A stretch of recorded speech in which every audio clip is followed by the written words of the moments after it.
ನಮಸ್ಕಾರ ಗೆಳೆಯರೆ, ನೀವು ನೋಡ್ತಾ ಇದ್ದೀರಾ ಲರ್ನ್ ಕರ್ನಾಟಕ ಚಾನಲ್. ನಾನು ನಿಮ್ಮ ರವಿಚಂದ್ರ ಆಚಾರ್. ಒಂದು ಸರ್ವೆ ಹೇಳೋ ಪ್ರಕಾರ ಅಮೆರಿಕ ದೇಶದಲ್ಲಿ ಕನಿಷ್ಠ ಪಕ್ಷ ಅಂದ್ರೆ 55% ಅಷ್ಟು ಜನರು ಸ್ಟಾಕ್ ಮಾರ್ಕೆಟ್ ನಲ್ಲಿ ತಮ್ಮ ಹಣನ ಇನ್ವೆಸ್ಟ್ ಮಾಡ್ತಾರೆ. ಹಾಗೆ ಇದನ್ನ ಭಾರತದಲ್ಲಿ ನೋಡಿದರೆ ಕೇವಲ 3% ಅಷ್ಟು ಜನರು ಮಾತ್ರ ಸ್ಟಾಕ್ ಮಾರ್ಕೆಟ್ ನಲ್ಲಿ ತಮ್ಮ ಹಣನ ಇನ್ವೆಸ್ಟ್ ಮಾಡ್ತಾರೆ. ಸೊ ಇದಕ್ಕೆ ಕಾರಣ ಏನಪ್ಪಾ ಅಂತಂದ್ರೆ ಭಾರತದಲ್ಲಿ ಹಣದ ಬಗೆಗಿನ ತಿಳುವಳಿಕೆ ತುಂಬಾ ಕಡಿಮೆ ಇದೆ. ಅದರಿಂದ ಭಾರತ ದೇಶದಲ್ಲಿ ಇನ್ವೆಸ್ಟ್ಮೆಂಟ್ ಕಡಿಮೆ ಇದೆ. ಸೊ ಆದ್ರೆ ನಿಮ್ಗೆ ಗೊತ್ತಿಲ್ಲ, ಇನ್ವೆಸ್ಟ್ಮೆಂಟ್ ಮಾಡೋದು ಒಂದು ರೀತಿಯ ಟೂಲ್ ಆಗಿದೆ ನಮ್ಗೆ, ನಾವು ನಮ್ಮ ಲೈಫ್ ನಲ್ಲಿ ಬೇಗನೆ ಫೈನಾನ್ಷಿಯಲ್ ಫ್ರೀಡಮ್ ನ ಪಡ್ಕೊಳ್ಳೋದಕ್ಕೆ. ಸೊ ಹಾಗಿದ್ರೆ ನಾವು ಇನ್ವೆಸ್ಟ್ಮೆಂಟ್ ನ ಎಲ್ಲಿ ಮಾಡೋದು, ಹೇಗ್ ಮಾಡೋದು ಅಂತ ತಿಳ್ಕೊಬೇಕು ಅಂತಂದ್ರೆ ನಾವು ಮೊದಲು ಸ್ಟಾಕ್ ಮಾರ್ಕೆಟ್ ಬಗ್ಗೆ ತಿಳ್ಕೊಬೇಕಾಗತ್ತೆ. ಸೊ ಈ ವಿಡಿಯೋನಲ್ಲಿ ನಾವು ಸ್ಟಾಕ್ ಮಾರ್ಕೆಟ್ ಬಗೆಗಿನ ಎಲ್ಲಾ ರೀತಿಯ ವಿಷಯಗಳನ್ನ ತಿಳ್ಕೊಳ್ಳೋಣ. ಸ್ಟಾಕ್ ಮಾರ್ಕೆಟ್ ಹೇಗೆ ಶುರುವಾಯಿತು, ಸ್ಟಾಕ್ ಮಾರ್ಕೆಟ್ ನ ಹಿಸ್ಟ್ರಿ ಏನು, ಸ್ಟಾಕ್ ಮಾರ್ಕೆಟ್ ಹೇಗೆ ವರ್ಕ್ ಆಗುತ್ತೆ ಮತ್ತು ಸ್ಟಾಕ್ ಮಾರ್ಕೆಟ್ ಅಂದ್ರೆ ಏನು ಅನ್ನೋದ್ರ ಬಗ್ಗೆ ನಾವು ಈ ವಿಡಿಯೋನಲ್ಲಿ ತಿಳ್ಕೊಳ್ಳೋಣ. ಸೊ ಬನ್ನಿ, ಈ ವಿಡಿಯೋನ ಕೊನೆ ತನಕ ನೋಡಿ, ಅದರಿಂದ ನಿಮಗೆ ಸ್ಟಾಕ್ ಮಾರ್ಕೆಟ್ ನ ಪೂರ್ತಿ ಇನ್ಫಾರ್ಮೇಶನ್ ನಿಮಗೆ ಗೊತ್ತಾಗುತ್ತೆ. ಸ್ಟಾಕ್ ಮಾರ್ಕೆಟ್ ನ ಬಗ್ಗೆ ತಿಳ್ಕೊಬೇಕು ಅಂತಂದ್ರೆ ನಾವು ಸ್ಟಾಕ್ ಮಾರ್ಕೆಟ್ ನ ಕಾನ್ಸೆಪ್ಟ್ ಹೇಗೆ ಡಿರೈವ್ ಆಯ್ತು ಅಂತ ಬಗ್ಗೆ ತಿಳ್ಕೊಬೇಕಾಗುತ್ತೆ. ಸೊ ಸ್ಟಾಕ್ ಮಾರ್ಕೆಟ್ ನ ಕಾನ್ಸೆಪ್ಟ್ ಬಂದ್ಬಿಟ್ಟು ಸುಮಾರು 400 ವರ್ಷಗಳ ಕೆಳಗಡೆ ಡಚ್ ಈಸ್ಟ್ ಇಂಡಿಯಾ ಕಂಪನಿ ಒಂದು ವಿದೇಶ ಪರ್ಯಟನೆ ಮತ್ತು ವ್ಯಾಪಾರ ವಿಸ್ತರಣೆ ಮಾಡುವಂತ ಸಂದರ್ಭದಲ್ಲಿ ಆಯ್ತು ಅಂತ ಹೇಳಲಾಗುತ್ತೆ. ಆಗಿನ ಕಾಲದಲ್ಲಿ ಡಚ್ಚರು ವ್ಯಾಪಾರ ಮಾಡುವ ಉದ್ದೇಶದಿಂದ ತಮ್ಮ ಹಡಗುಗಳ ಮುಖಾಂತರ ಬೇರೆ ಬೇರೆ ದೇಶಗಳಿಗೆ ವ್ಯಾಪಾರ ವಿಸ್ತರಣೆ ಸಲುವಾಗಿ ಹೋಗ್ತಿದ್ರು. ಅಲ್ಲಿಂದ ವಾಪಸ್ ಬರುವಾಗ ಅವರು ತುಂಬಾ ದುಡ್ಡುಗಳನ್ನ ಮತ್ತು ಖಜಾನೆಗಳನ್ನ ತರ್ತಾ ಇದ್ರು. ಆದ್ರೆ ಇಲ್ಲಿ ಒಂದು ಪ್ರಾಬ್ಲಮ್ ಇತ್ತು. ಅದೇನಪ್ಪಾ ಅಂತಂದ್ರೆ ಹಡಗುಗಳ ಮುಖಾಂತರ ಬೇರೆ ದೇಶಗಳಿಗೆ ಹೋಗ್ಬೇಕಂದ್ರೆ ದಾರಿಯಲ್ಲಿ ಅವ್ರಿಗೆ ಬಹಳ ಖರ್ಚಾಗ್ತಿತ್ತು. ಸೊ ಈ ಖರ್ಚುಗಳನ್ನ ಕೇವಲ ವ್ಯಾಪಾರಿಗಳು ತಮ್ಮ ಸ್ವಂತ ಕೈಯಿಂದ ಹಾಕೊಂಡು ಮ್ಯಾನೇಜ್ ಮಾಡಕ್ಕೆ ಆಗ್ತಿರ್ಲಿಲ್ಲ. ಇದರಿಂದ ಅವರು ತಮ್ಮ ವ್ಯಾಪಾರವನ್ನು ಎಕ್ಸ್ಪೆಂಡ್ ಮಾಡೋಕ್ಕೋಸ್ಕರ ಅಲ್ಲಿನ ಜನರ ಹತ್ರ ಹಣವನ್ನು ತಗೊಳ್ತಿದ್ರು ಮತ್ತು ಅವ್ರಿಗೆ ವಾಪಸ್ ಬಂದಾಗ ತಮ್ಮ ವ್ಯಾಪಾರದ ಲಾಭದಲ್ಲಿ ಸ್ವಲ್ಪ ಹಣವನ್ನು ಹಣ ಕೊಟ್ಟವ್ರಿಗೆ ಕೊಡ್ತಾ ಇದ್ರು. ಅಂದ್ರೆ ಕೆಲವು ಹಡಗುಗಳು ಅಪಘಾತ ಅಥವಾ ಬೇರೆ ಒಂದು ಕಾರಣಗಳಿಂದ ವಾಪಸ್ ಬರ್ತಾ ಇರ್ಲಿಲ್ಲ. ಅಂತ ಟೈಮ್ ನಲ್ಲಿ ಹಣ ಕೊಟ್ಟವ್ರಿಗೆ ಈ ಹಡಗುಗಳಿಂದ ಲಾಸ್ ಆಗ್ತಿತ್ತು. ಸೊ ಈ ಕಾನ್ಸೆಪ್ಟ್ ಪ್ರಪಂಚದ ಎಲ್ಲಾ ಕಡೆ ಇಂಪ್ಲಿಮೆಂಟ್ ಆಯ್ತು ಮತ್ತು ಇದೇ ಕಾನ್ಸೆಪ್ಟ್ ಮುಖಾಂತರ ಸ್ಟಾಕ್ ಮಾರ್ಕೆಟ್ ಶುರು ಆಯ್ತು. ಸೊ ಸ್ಟಾಕ್ ಮಾರ್ಕೆಟ್ ಕೂಡ ಸೇಮ್ ಇದೇ ರೀತಿ ವರ್ಕ್ ಆಗುತ್ತೆ. ಇಲ್ಲಿ ಕಂಪನಿಗಳು ಹಡಗಿನ ವ್ಯಾಪಾರಿಗಳಂತೆ ತಮ್ಮ ತಮ್ಮ ವ್ಯಾಪಾರಗಳನ್ನ ಎಕ್ಸ್ಪ್ಯಾಂಡ್ ಮಾಡೋಕ್ಕೋಸ್ಕರ ದುಡ್ಡು ಬೇಕಾದಾಗ ಕಂಪನಿಗಳ ಷೇರುಗಳನ್ನು ಸ್ಟಾಕ್ ಮಾರ್ಕೆಟ್ ನಲ್ಲಿ ಲಿಸ್ಟ್ ಮಾಡ್ತಾರೆ.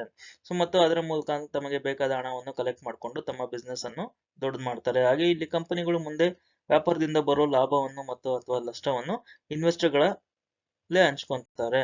ಸೊ ಅಂದ್ರೆ ಸ್ಟಾಕ್ ಮಾರ್ಕೆಟ್ ಒಂದು ಪ್ಲಾಟ್ಫಾರ್ಮ್ ತರ ಕೆಲಸ ಮಾಡುತ್ತೆ. ಯಾವುದೇ ಒಂದು ಶೇರ್ಗಳನ್ನ ಬೈ ಆರ್ ಸೆಲ್ ಮಾಡೋದಕ್ಕೆ ಕಂಪನಿಗಳು ಮತ್ತು ಇನ್ವೆಸ್ಟರ್ಗಳ ಮಧ್ಯೆ. ಸ್ಟಾಕ್ ಮಾರ್ಕೆಟ್ ನಲ್ಲಿ ಎರಡು ವಿಧ ಇದೆ. ಒಂದು ಪ್ರೈಮರಿ ಮಾರ್ಕೆಟ್, ಇನ್ನೊಂದು ಸೆಕೆಂಡರಿ ಮಾರ್ಕೆಟ್. ಪ್ರೈಮರಿ ಮಾರ್ಕೆಟ್ ನಲ್ಲಿ ಕಂಪನಿ ಡೈರೆಕ್ಟ್ ಆಗಿ ಶೇರ್ಗಳನ್ನ ಪಬ್ಲಿಕ್ ಇನ್ವೆಸ್ಟರ್ಸ್ ಗಳಿಗೆ ಮಾರಿ ತಮ್ಮ ಬಿಸ್ನೆಸ್ ಗೆ ಬೇಕಾಗಿರೋ ಹಣನ ಪಡ್ಕೊಂಡು ಬಿಸ್ನೆಸ್ ಅನ್ನು ರನ್ ಅಥವಾ ಎಕ್ಸ್ಪ್ಯಾಂಡ್ ಮಾಡ್ತಾರೆ. ಹಾಗೆ ಸೆಕೆಂಡರಿ ಮಾರ್ಕೆಟ್ ನಲ್ಲಿ ಶೇರ್ಗಳು ಒಬ್ಬ ಇನ್ವೆಸ್ಟರ್ ಕೈಯಿಂದ ಇನ್ನೊಬ್ಬ ಇನ್ವೆಸ್ಟರ್ ಕೈಗೆ ಬೈ ಆರ್ ಸೆಲ್ ಆಗ್ತಿರುತ್ತೆ. ಈ ಮಾರ್ಕೆಟ್ ನಲ್ಲಿ ಶೇರ್ಗಳು ಮರು ಮಾರಾಟ ಆಗ್ತಾ ಇರ್ತವೆ. ಸೊ ಬನ್ನಿ ನಾವು ಇನ್ನು ಪ್ರೈಮರಿ ಮಾರ್ಕೆಟ್ ಮತ್ತು ಸೆಕೆಂಡರಿ ಮಾರ್ಕೆಟ್ ಬಗ್ಗೆ ಇನ್ನೂ ಹೆಚ್ಚಿನದಾಗಿ ತಿಳ್ಕೊಳ್ಳೋಣ. ಸೊ ಪ್ರೈಮರಿ ಮಾರ್ಕೆಟ್ ನಲ್ಲಿ ಕಂಪನಿಗಳು ತಮ್ಮಲ್ಲಿರೋ ಶೇರ್ಗಳನ್ನ ಡೈರೆಕ್ಟ್ ಆಗಿ ಇನ್ವೆಸ್ಟರ್ಗೆ ಸೇಲ್ ಮಾಡಿ ಅಲ್ಲಿಂದ ಬರುವಂತ ದುಡ್ಡನ್ನ ತಗೊಂಡು ತಮ್ಮ ಕಂಪನಿನ ಎಕ್ಸ್ಪ್ಯಾಂಡ್ ಮಾಡ್ತವೆ. ಹಾಗೆ ಸೆಕೆಂಡರಿ ಮಾರ್ಕೆಟ್ ನಲ್ಲಿ ಇನ್ವೆಸ್ಟರ್ಗಳು ತಮ್ಮಲ್ಲಿರುವಂತ ಶೇರ್ಗಳನ್ನ ಇನ್ನೊಬ್ಬ ಇನ್ವೆಸ್ಟರ್ಸ್ಗೆ ಮಾರಿ ದುಡ್ಡನ್ನ ಮಾಡ್ತಾರೆ. ಸೊ ಪ್ರೈಮರಿ ಮಾರ್ಕೆಟ್ ಮತ್ತು ಸೆಕೆಂಡರಿ ಮಾರ್ಕೆಟ್ ನಲ್ಲಿ 5 ಮೇನ್ ಡಿಫ್ರೆನ್ಶಿಯೇಷನ್ ಇದೆ. ಅದೇನಪ್ಪಾ ಅಂತಂದ್ರೆ ಪ್ರೈಮರಿ ಮಾರ್ಕೆಟ್ ನಲ್ಲಿ ಮೊದಲನೇದಾಗಿ ಕಂಪನಿಯ ಶೇರ್ಗಳು ಫಸ್ಟ್ ಟೈಮ್ ಪಬ್ಲಿಕ್ ಗೆ ಇಶ್ಯೂಯನ್ಸ್ ಆಗ್ತವೆ.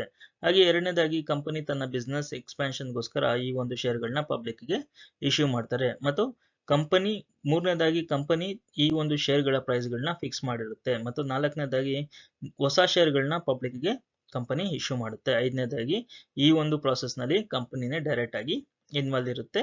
ಸೊ ಕಂಪನಿ ಡೈರೆಕ್ಟ್ ಆಗಿ ಇನ್ವೆಸ್ಟರ್ಸ್ಗೆ ಶೇರ್ ನ IPO ಮುಖಾಂತರ ಸೇಲ್ ಮಾಡ್ತಾರೆ.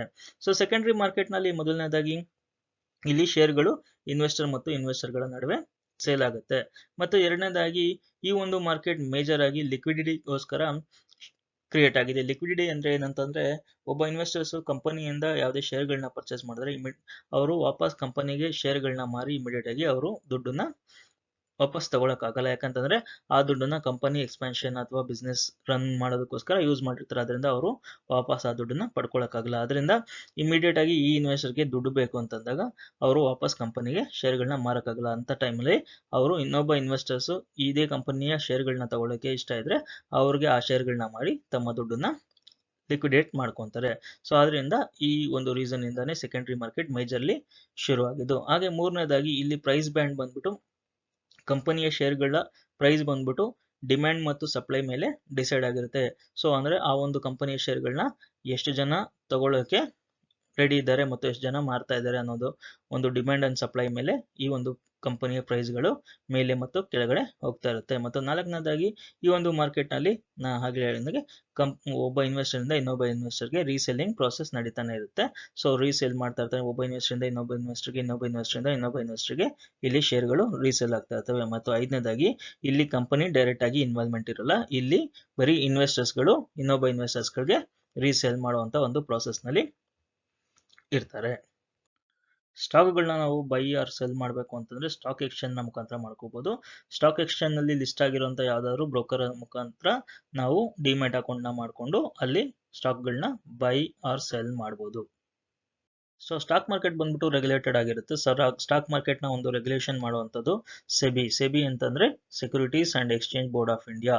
ಸೊ ಇದು ಬಂದ್ಬಿಟ್ಟು ಸ್ಟಾಕ್ ಮಾರ್ಕೆಟ್ ನ ಫುಲ್ ಕಂಟ್ರೋಲ್ ಮಾಡ್ತಾ ಇರುತ್ತೆ. ಹಾಗೆ ಸೆಬಿನ ಕಂಟ್ರೋಲ್ ಮಾಡೋದಕ್ಕೆ RBI ಮತ್ತು ಮಿನಿಸ್ಟ್ರಿ ಆಫ್ ಫೈನಾನ್ಸ್ ಇರುತ್ತೆ. ಸೊ ಅದರಿಂದ ಈ ಒಂದು ಸ್ಟಾಕ್ ಮಾರ್ಕೆಟ್ ಏನಿದೆ ಇದು ಗವರ್ಮೆಂಟ್ ರೆಗ್ಯುಲೇಟೆಡ್ ಆಗಿರುತ್ತೆ. ಸೊ ಫ್ರೆಂಡ್ಸ್, ಈ ಒಂದು ವಿಡಿಯೋ ನಿಮಗೆ ಇನ್ಫಾರ್ಮೇಟಿವ್ ಆಗಿದೆ ಅಂತ ಅನ್ಕೊಂತೀವಿ. ಹಾಗೆ ಇದು ನಿಮಗೆ ಇಷ್ಟ ಆಗಿದ್ರೆ ಖಂಡಿತ ಲೈಕ್ ಬಟನ್ ನ ಕೊಡಿ, ಯಾಕೆಂತಂದ್ರೆ YouTube algorithm so like button ನ ಮೇಲೆ ವಿಡಿಯೋ ಚೆನ್ನಾಗಿದೆ ಇಲ್ಲ ಅನ್ನೋದನ್ನ ಡಿಸೈಡ್ ಮಾಡುತ್ತೆ. ಸೊ ನಾನು ನಿಮಗೆ ಮುಂದಿನ ವಿಡಿಯೋನಲ್ಲಿ ಒಂದು ಒಳ್ಳೆಯ ವಿಷಯ ಜೊತೆ ಬರ್ತೀನಿ. ಅಲ್ಲಿವರೆಗೂ ಟೇಕ್ ಕೇರ್.